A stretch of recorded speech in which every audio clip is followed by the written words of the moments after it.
Chicks chicks dengue तक है पैर भी लहाज है। बस हम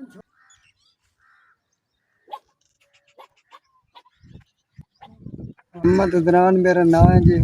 बिरामद तरफों से उन्होंने मतरे भाई है उन्होंने बाहर काट दिता। उन्होंने क्या भी तू जाके बह आपकी बालती की जगह ते वालदा साडी फौत साडी हवेली कोई ना घर बाहर ही कोई ना।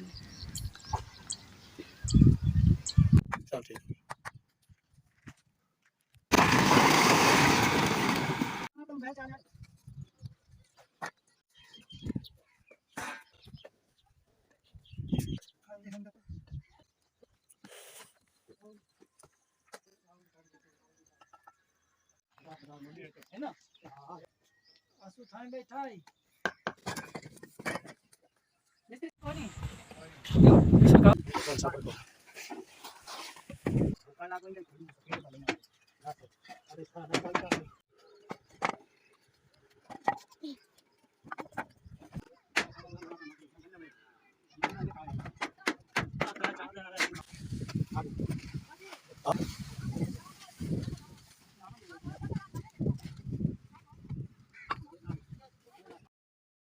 बना देता है हिम्मत है साडी हिम्मत है सबे हजार हजार से अल्लाह तंदुरुस्ती दे आडे बुढ़े रहो। छत मुकम्मल है मकाम मुकम्मल है तुसी देख सकते हो बिला शक आपकी बहुत शाबाश है। साडी हिम्मत से मकान के मालिक बन गए बहुत आपकी शाबाश है। घर तो बाहर से दिंदे से मन के घर दे मालिक बन गया। अल्लाह ये SVS वालों ने या अल्लाह दूसरे भाइयों से या अल्लाह इन भाइयों के लिए ये एक मकान का इंतज़ाम करवा के दिया या अल्लाह। ये इस वक्त इसकी छत भी मुकम्मल है, दरवाज़ा भी लग चुका है या अल्लाह। ये बेसहारा थे, इनको सहारा उन्होंने ये करवा के मकान मालिक बना दिया या अल्लाह। उनको ढेरों खुशियाँ अता फरमा।